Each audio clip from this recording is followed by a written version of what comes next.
Macedonia Missionary Baptist Church presents This Is Your Day with Dawne Biggs.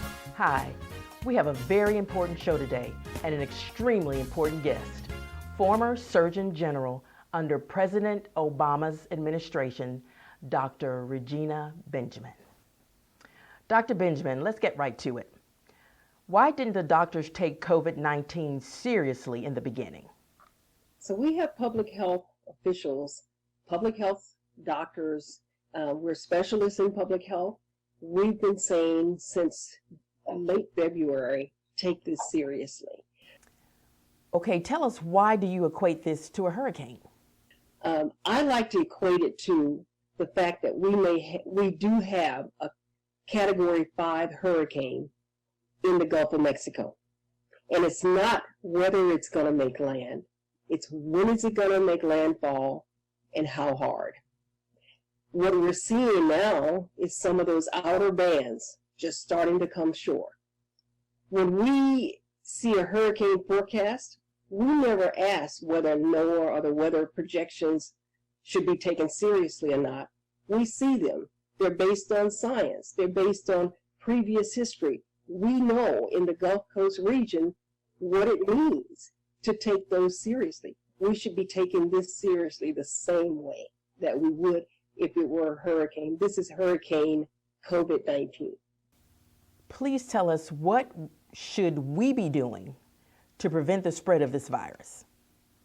And today I will say the best thing you can do is wash your hands, wash your hands, wash your hands. You can never be too careful. We need to use those all the time, whether we have a COVID-19 or whether we don't. We call them universal precautions. I've been socially distancing since, I guess, March 1st. I came back from Seattle, and I've been doing this and asking my friends and everyone to socially distance themselves. The thing is, you don't know if you have it, and you don't want to get it. So if you assume that everybody has the virus, you don't want to give it to your friend or spread it and not know it. And so the best thing you can do is keep your distance. Now, that doesn't mean you can't say hello to your friends. You can't be walking down your street, but stay 6 feet apart and just don't be close to each other. That's the main thing. And it's not like you have to be afraid of them. You just don't want to spread a germ. What we don't want to do is have them all at one time. And so large gatherings, when you get together with these groups like we saw with the beach and those sorts of things, those large groups can spread it, and they all show up in the emergency room the same day, on the same couple of days. We want to spread it out so that the healthcare system can manage people as they come in. Most people are not going to get extremely ill. 90% of the people will be okay. They may not even know they had it or it was a bad cough. It's those few cases that do, they get very, very ill. And so what we're seeing is people, when we say pre-existing illnesses and medical conditions, people understood what it meant to have an older person or somebody who had cancer. But what they forgot to take into account is people with high blood pressure, diabetes, strokes, and in this part of the region, throughout the Gulf Coast, we have all of those, and heart disease. And so we're all terribly vulnerable. And so we have to take it very seriously that it could be any of us who get it that could turn sick very, very suddenly.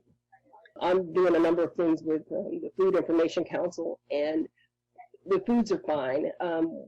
There are some cautions you can take. For example, when you bring something in, take the bags and things off.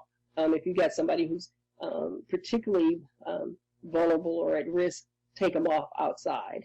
But you can wipe those down, wipe the containers down, particularly cans and things, just kind of wipe them down. Rinse your vegetables just like you always rinse them. Don't rinse them in harsh chemicals or Clorox or any of that stuff, just like you would normally. Some people might want to put a little soap and water in and rinse things off, but make sure you rinse them well. But as we know, this is droplet spread. Most of those are fine. And if you're really concerned and you're concerned about other foods, stick them in the microwave for a couple of seconds. And it's generally food that so far has been safe. Why the urgency to shut everything down? We didn't shut down for the flu, though. So with the flu, a couple of things is different with the flu and with COVID. This is called novel COVID, meaning that it's new. It's a new virus. We've had COVID viruses in the community before, but this is a new one. And because it's a new one, we don't have any immunity in the community already. So with the flu, people have taken their flu shots. A number of the people are already immune from it. So you don't have it circulating as much. This one is new, so none of us really were immunized because we don't have an immunization yet, a vaccine. And that vaccine protects people, and so we've got to get there. And so it's continuing to spread until we can either get a vaccine or we get enough people who are already basically have had it and now are immune to it. So. Do you think it will be with us in the future? Different viruses around all the time. They're part of the environment. They'll be in the atmosphere. Germs are in the atmosphere, so we'll always have some type. It may not be this one, but it could be another one. It could be COVID-22 or COVID something else. It could be another virus. We'll always have different viruses. This one we don't know. It's too early to tell how it's going to react.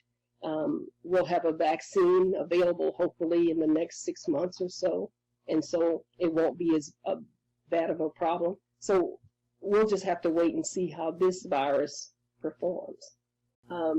There's a lot of jockeying around, and this is much too serious to let politics stand in the way. And so there's a lot of people blaming this person, blaming that person, trying to get their agendas through. And I just say we can deal with that later. We can deal with it after the fact. And in medical terms, we do the autopsy later. We don't do it now. Right now, we keep the patients alive and keep as many patients alive, meaning keep America alive as much as we can. And we'll do the other part later. We don't know when it showed up or where. At least right now, we don't. Scientists are trying to figure that out. We don't know. We assume that it started in China and have some pretty good evidence that may be where it started, but it could have been other places too, and we just didn't know about it.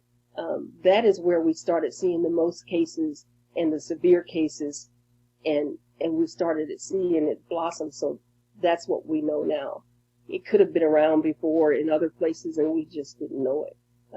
But right now, we can learn from what they experienced in China. We can certainly learn from what they experienced in Italy, and we can use those experiences to try to prevent those things from happening here.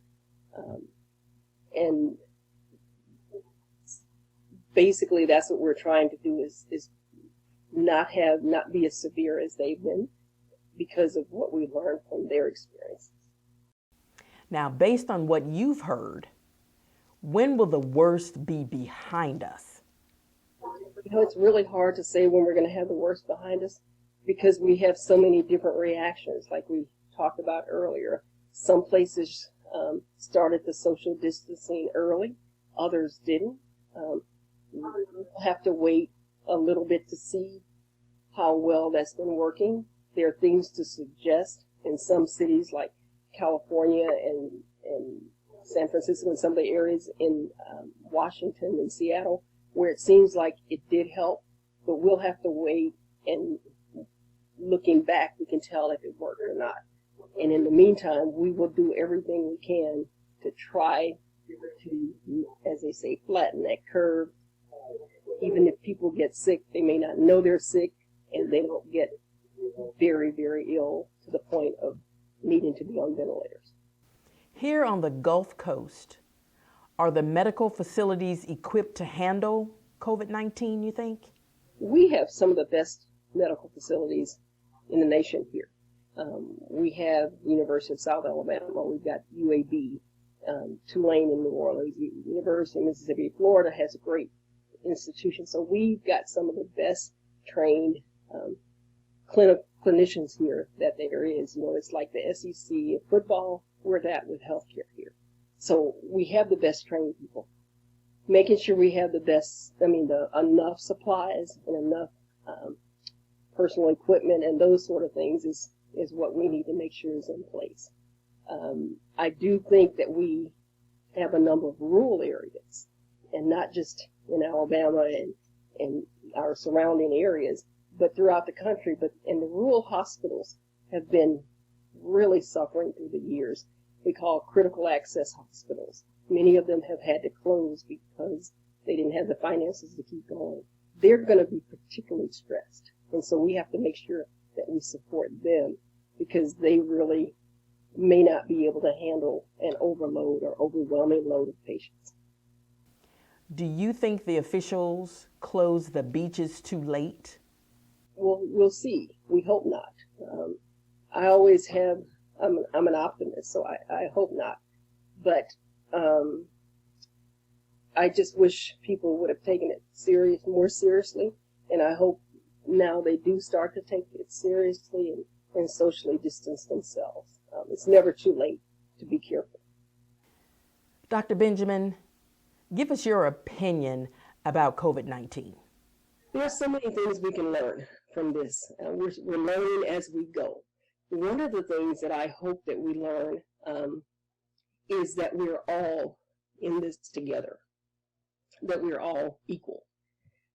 As you and I have talked before, my faith is important to me, and I believe that we're all created equal in the eyes of God. Seemingly, we're all created equal in the eyes of COVID-19. So it's bringing us together, showing us that we're all the same, that we're all in this together. And what I do to keep you safe keeps me safe. And what you do to keep me safe keeps you safe. And so we're learning that. Thank you so much, Dr. Benjamin, for sharing your medical expertise. Stay tuned for the next episode of This Is Your Day with Dawne Biggs. And remember, stay safe. We're all in this together. See you soon.